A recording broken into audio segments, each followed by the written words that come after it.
2012년 11월 카나다의 미시소거 딜라점에 백발이 성성한 한 노신사가 한국 차를 사려고 현대 매점에 들어왔습니다. 그분이 이제 도널드 엘리엇이라고 하는 분인데요. 그 자동차를 파는 젊은이한테 혹시 한국 사람입니까? 이렇게 물어봤습니다. 그러니까 예, 그렇습니다. 그랬더니 우리 형이 6.25 때 참전했다가 나이 20에 전사했습니다 하는 이야기를 들려줍니다. 그 노신사가 자동차를 이제 계약을 하고 3일 후에 와서 그 자동차를 받기로 했는데, 이 젊은이가 그 전사했다고 하는 그 형님, 그분이 어느 묘지에 묻혔는지, 서울 국립묘지에 묻혔는지 이런 걸 이제 인터넷으로 알아봤는데 찾지를 못했습니다. 이렇게 저렇게 찾다가 보니까 부산에 있는 유엔 기념 공원 묘원에 있다는 사실을 알게 됐고요. 그래서 그분 사진과 함께 이제 그분이 있는 그 묘역 사진을 같이 전해 주었습니다. 그런 이야기가 이제 회자가 되면서 한국에 있는 이제 6.25 참전 용사들을 돕는 그런 센터에서, 우리나라 이제 국가보훈처죠. 거기서 그분을 초대해서 형님의 희생을 감사하게 생각합니다 하고 그분에게 감사의 마음을 전했다고 하는 겁니다. 나이 20에 우리나라 대한민국을 와서 자신의 생명을 바쳐 우리나라를 공산주의 사상에서 구해 준 겁니다. 참 그런 이야기를 들으면 마음 뿌듯하죠. 얼마 전 그 유튜브를 보니까 자기 할아버지가 6.25 참전 용사다라고 하는 터키의 한 여대생, 우리나라에 와서 이제 공부하고 있으면서 자기가 자랑스럽게 자기 할아버지를 소개하는 것을 봤습니다. 그래서 그 할아버지가 늘 가슴 뿌듯해한대요. 내가 대한민국에 가서 나라를 구해줬다. 평생의 자랑거리 아니겠어요? 자기가 구해준 나라가 이렇게 잘 살아서 전 세계 그냥 무역 12국가, 그 대한민국은 얼마나 잘 사는지 전 세계가 부러워하는 나라가 되는 것, 그런 것. 우리가 전 세계 많은 나라의 원조를 받아서 나라를 구하는 것을 감사하고 그분들의 은혜와 은총과 은택을 잊으면 안 되는 겁니다. 제가 이제 공지천을 돌면서 늘 뭘 보냐면 이디오피아 참전 기념탑을 봅니다. 그래서 제가 한 번은 그 사진을 찍어서 페이스북에 올린 적도 있어요. 너무 감사하잖아요. 참 그분들이 우리나라에 와서 전쟁을 하는데 얼마나 용맹하게 싸웠던지, 한 번도 전쟁에서 패한 적이 없다. 그 이야기를 들으니까 더 대단해 보여요. 그 뜨거운 나라에서, 이 나라에 와서 추운 날씨와도 싸워야 되는데 그 추운 날씨를 다 이기고 전쟁에서 승리했다. 우리가 사람에게 받은 은혜를 잊으면 안 되지만 또 하나님께로부터 부여받은 은혜도 잊으면 안 되는 겁니다. 시편 103편 2절에서 5절에 보니까 내 영혼아 여호와를 송축하며 그의 모든 은택을 잊지 말지어다. 내가 내 모든 죄를 사하시며 내 모든 병을 고치시며 내 생명을 파멸에서 속량하시고 인자와 긍휼로 간을 씌우시며 좋은 것으로 내 소원을 만족케 하사 내 청춘을 독수리같이 새롭게 하시도다 했습니다. 자, 우리가 잊지 말아야 할 것들은 잊지 말아야 됩니다. 근데 사람들은요, 잊지 말아야 할 것은 곧 잊어버리고, 잊어도 되는 것, 사람과 사람 사이에 원수 맺은 것, 마음이 불편했던 것, 그런 것들은 벽에다 새기고 날마다 다짐하면서 내가 언젠가는 이 원수를 갚겠다. 그런 쓸데없는 마음을 먹을 때가 많습니다. 옛말에 원수는 물에 새기고 은혜는 돌에 새겨라. 그런 말씀이 있단 말이에요. 내가 은혜 받은 것을 늘 기억하면서 언젠가는 이 은혜를 갚아야지. 로마서 12장 8절에서 21절에 보니까 할 수 있거든 너희로서는 모든 사람과 더불어 화목하라. 내 사랑하는 자들아 너희가 친히 원수 갚지 말고 하나님의 진노하심에 맡기라. 기록되었으되 원수 갚는 것이 내게 있으니 내가 갚으리라고 주께서 말씀하시느니라. 내 원수가 줄이거든 먹이고 목마르거든 마시게 하라. 그리함으로 내가 숯불을 그 머리에 쌓아 놓으리라. 악에게 지지 말고 선으로 악을 이기라 말씀하십니다. 그래요. 우리는 하나님의 은혜를 깊이 생각하면서 늘 그 은혜를 묵상해야 하는 겁니다. 특별히 우리가 사순절 기간을 지내고 있는데 우리를 위해서 이 땅에 오신 예수 그리스도의 그 은혜를, 은총을 우리가 잊으면 안 되는 겁니다.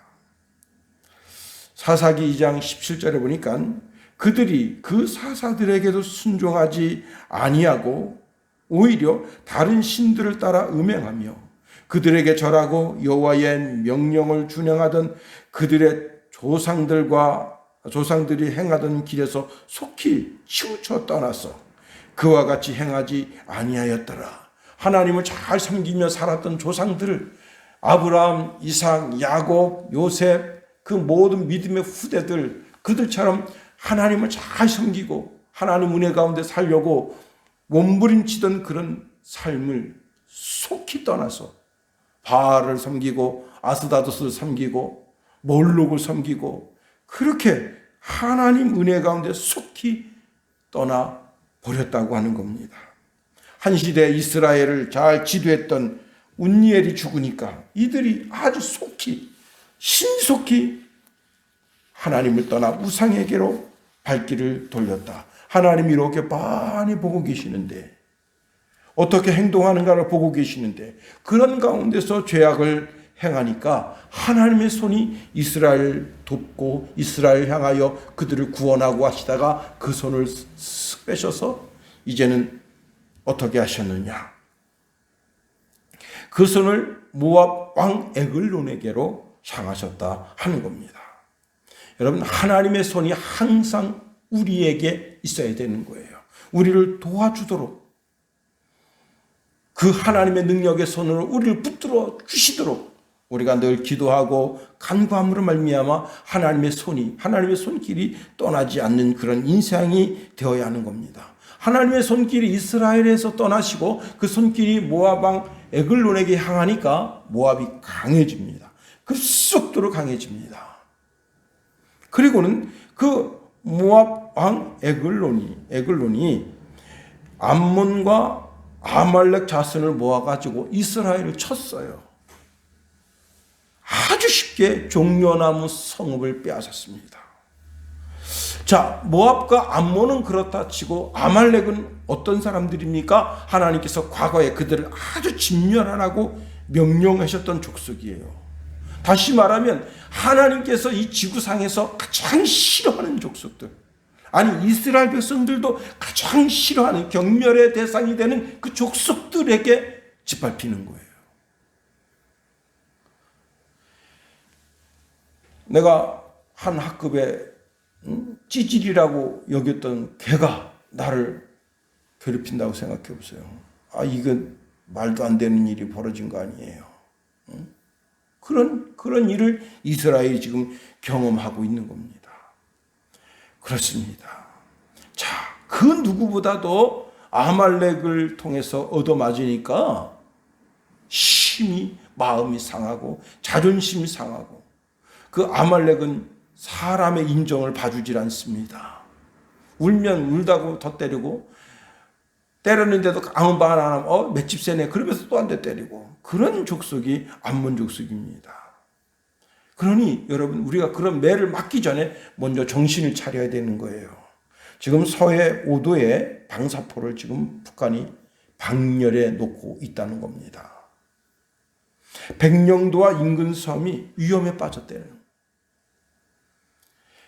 만일 북한이 백령도와 인근 섬을 무력으로 점거해버리면 어떻게 되겠어요? 그 섬을 되찾으려면 어떻게 되겠습니까? 전쟁해야 되는 거예요, 전쟁.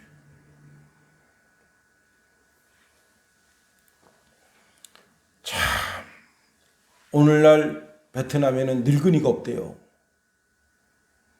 예. 왜 늙은이가 없느냐?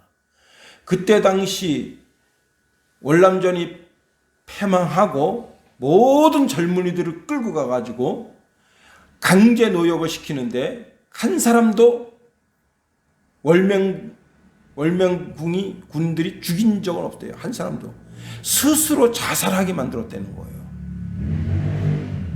그 3천만 명을 끌어다가 강제 노역을 시키면서 하루에 겨우 한 끼만 밥을 주면서 2년에서 5년 그 사이에 3천만 명을 죽였대요. 군대 징집 때 간 사람은 물론하고 젊은이들 전부 끌어다가, 가장들 아니에요. 그래서 오늘날 베트남에는 늙은이가 없다는 겁니다. 캄보디아는 또 어떻습니까? 캄보디아 킬링필드. 지식인들을 다 잡아 죽였습니다. 지지리도 못 사는 진짜 그런 나라가 됐잖아요. 참 우리가 깊게 생각해야 됩니다. 우리가 베트남처럼 되지 말라는 법이 없어요. 악한 정부가 들어서서 악한 정부가 이 나라를 다스리게 되면, 김정은이가 나라를 통일해서 다스리게 되면 어떻게 되겠어요?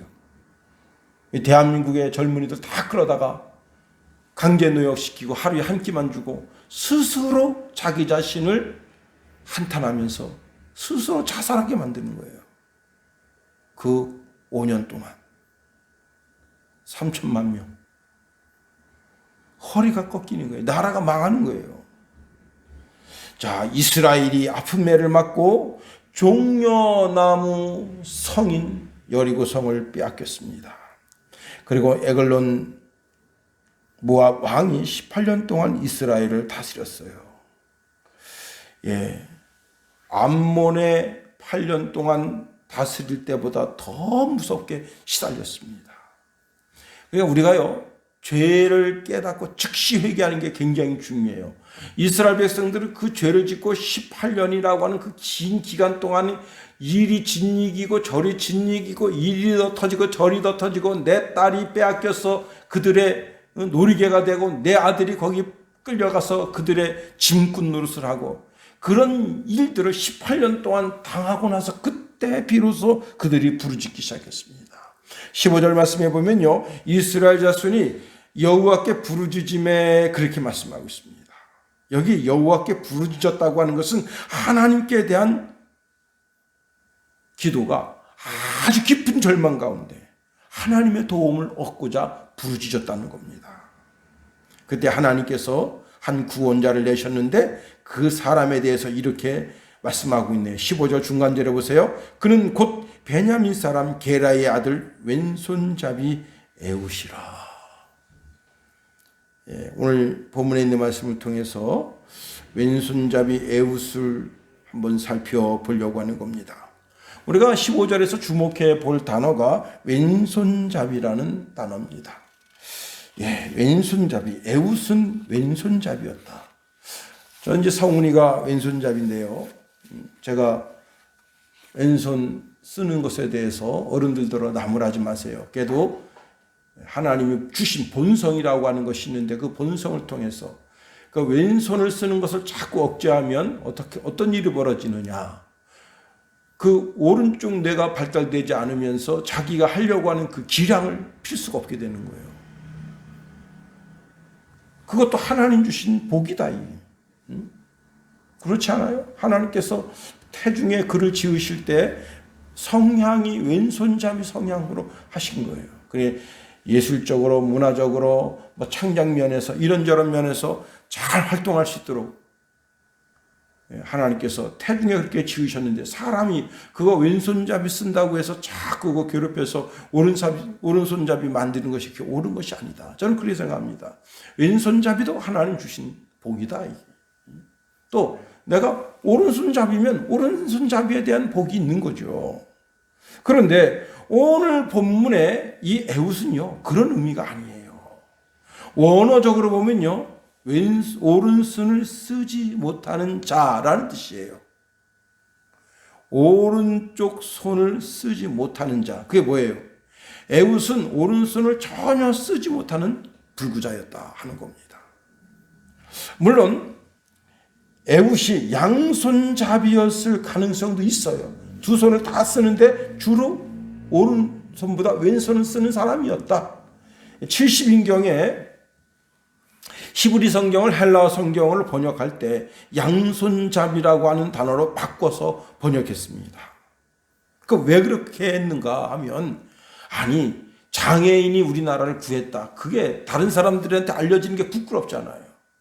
그래서 그것을 그렇게 단어를 순화시켜서 번역한 겁니다. 그런데 원어로 보면 그 사람은 오른손을 쓰지 못하는, 다시 말하면 발달이 덜 됐던지 아니면 어떤 장애를 입었던지 그는 오른쪽 손을 쓰지 못하는 사람이었다고 하는 겁니다.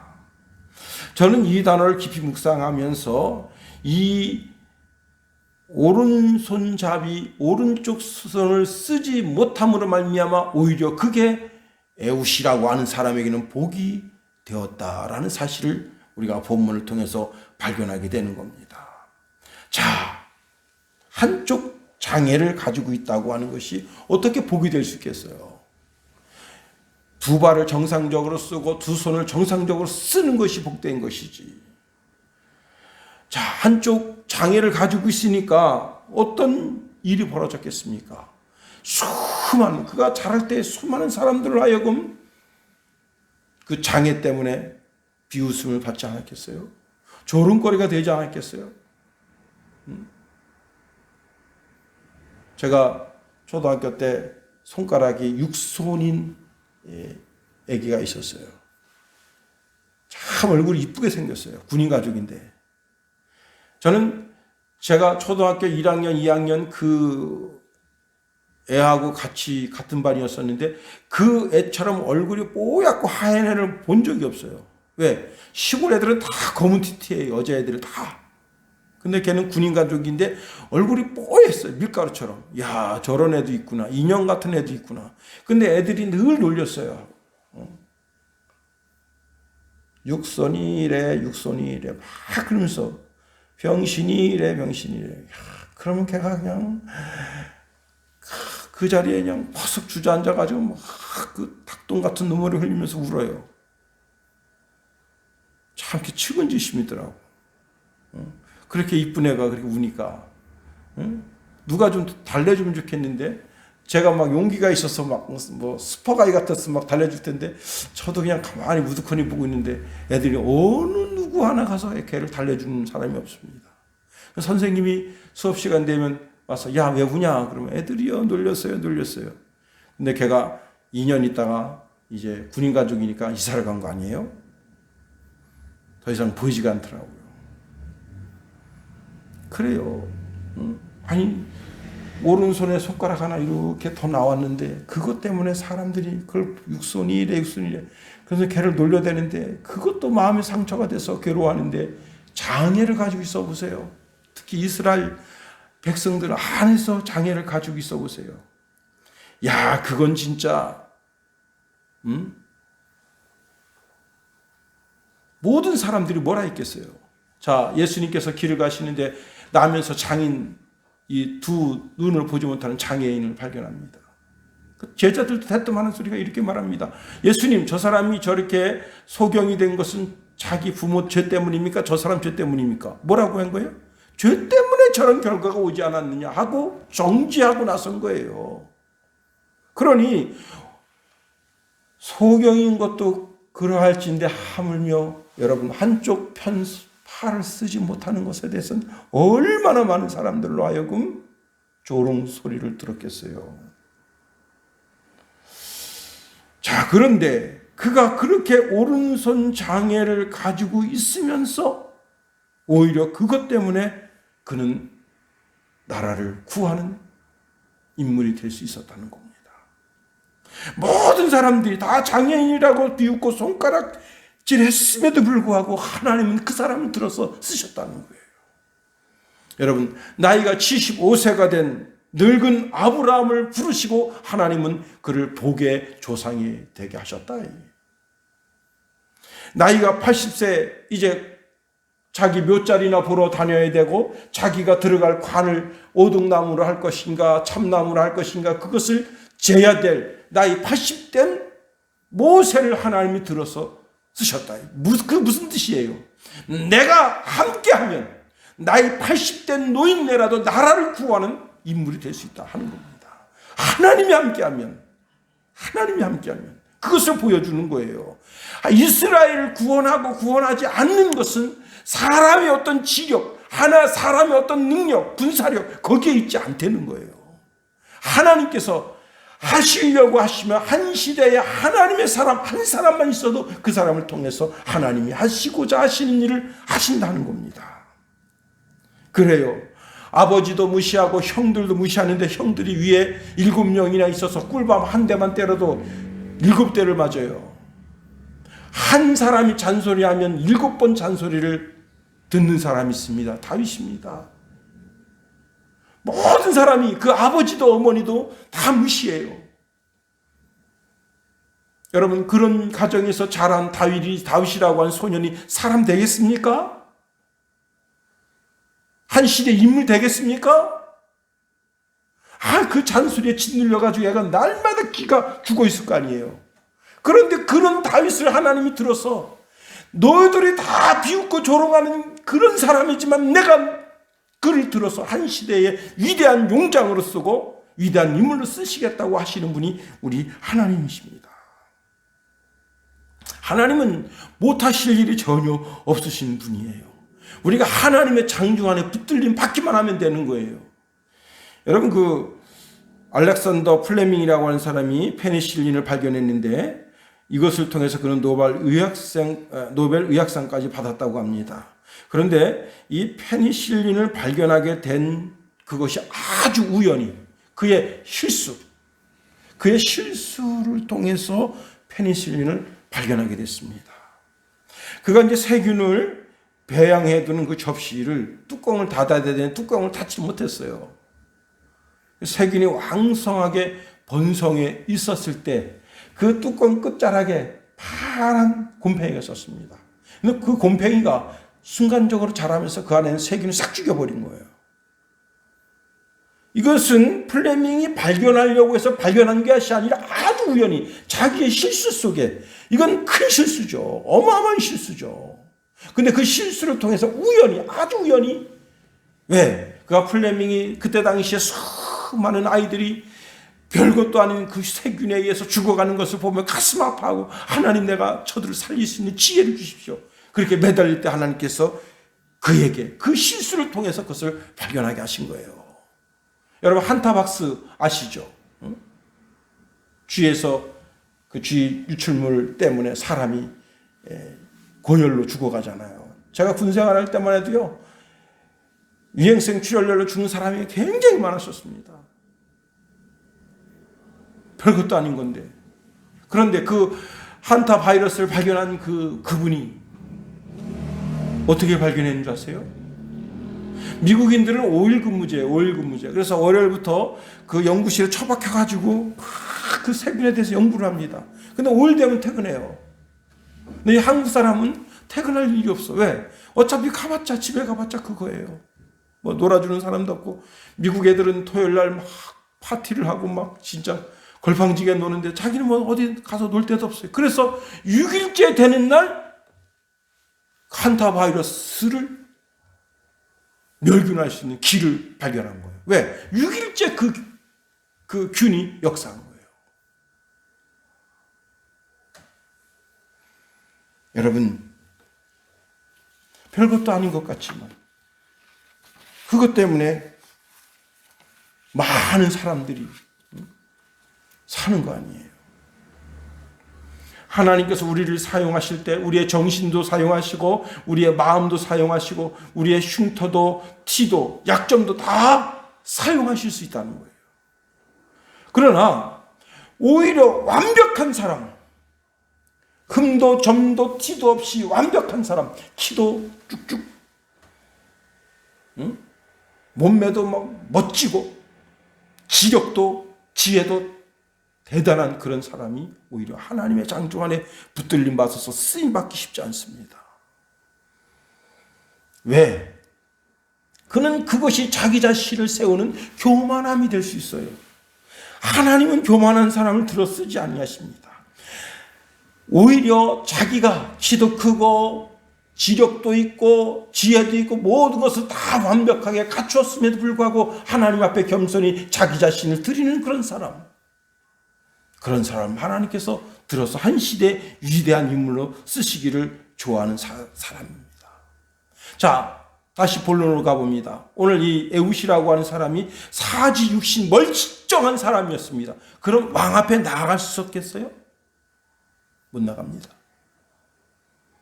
몸 수색을 안 했겠습니까? 자, 다시 말하면 오늘 본문으로 가보면, 자, 에웃은요 사지 육신이 멀쩡한 사람이 아닙니다. 한쪽 손을 못 써요. 그의 나약함이 있어요. 그런데 그 나약함 속에 하나님께서 함께 해주십니다. 로마서 8장 26절에 보니까 이와 같이 성령도 우리의 연약함을 도우시나니 우리는 마땅히 기도할 바를 알지 못하나 오직 성령이 말할 수 없는 탄식으로 우리를 위하여 친히 간구하시느니라. 누가 그런 장애인을 들어서 여러분 나라가 80년 동안 편안했대요. 정상적인 사주신 멀쩡한 운니엘이 다스릴 때 40년 동안 나라가 편안했는데 에웃이 사사가 돼서 다스릴 때 80년 동안 나라가 편안했대요. 뭘 보여주는 거예요? 비록 장애를 가진 사람이라도 하나님의 장중 안에 붙들림 받으니까 한 세대가 편안하더라 하는 것을 보여주는 것 아니겠습니까? 그렇습니다. 여러분, 나의 약점, 그것 때문에 나 자신을 숨길 필요가 없어요. 왜? 그것을 하나님이 보시고 그 약점을 통해서 역사하시면 더 크고 위대한 인물이 될 수 있는 거예요. 사도 바울은 이렇게 말합니다. 나에게 이르시기를 내 은혜가 족하다. 이는 내 능력이 약한 데서 온전해짐이라 하신지라. 그러므로 도리어 크게 기뻐함으로 나의 여러 약한 것들에 대하여 자랑하리니 이는 그리스도의 능력이 내게 머물게 하려 함이라. 고린도후서 11장 30절 말씀에도 보면 내가 부득불 자랑하치는데 나의 약한 것들을 자랑하리라 말씀하십니다. 자, 모압 왕 에글론이 이스라엘을 종려나무 성읍인 여리고 성읍에서 18년 동안 다스립니다. 거기서 공물을 받아요. 에웃은 다리는 멀쩡한데 한쪽 손을 못 써요. 그러니 늘 어떻게 했겠어요? 한쪽 손을 주머니에 집어넣고 그 부끄러움을 감추려고 하는 거예요. 그리고 허벅지에는 칼을 찼습니다. 그러니까 왕이 생각할 때 왕이여 제가 왕께 비밀을 말하겠습니다. 그러니까 주위 사람을 싹 물린 다음에 자기 밀실로 들어오게 하는 것은 저거 장애를 가졌는데 어떻게 나를 해칠 수 있겠나? 이런 방심한 마음이 그 속에 있었던 거예요. 그가 사지육신 멀쩡하고 키도 크고 우랑차고 운동을 많이 해가지고 혈기왕성해 보이면 저놈 봐라. 아무리 비밀이 있어도 그렇지 나한테 비밀을 말한다고 주먹 한몫 치면 그냥 죽잖아요. 응? 여러분, 그러니 에웃이 자기의 단점이 있고 장애를 가지고 있었지만 그 장애를 통해서 나라를 구원하는 구원의 길로 들어가게 된 겁니다. 당시 장애인은요 노예로도 팔릴 수가 없었어요. 왜? 누가 장애인 갖다 사서 쓰겠어요? 이 장애인은 거룩한 성에 들어올 수도 없고 성막 안에 들어갈 수도 없어요.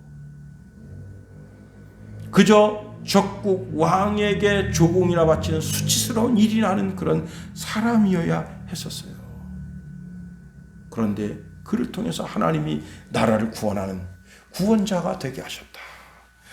15절에 뭐라 말씀하십니까? 하나님께서 한 사사를 일으켜 세우셨는데 그 사람이 왼손잡이 에우셨다 말씀하시잖아요.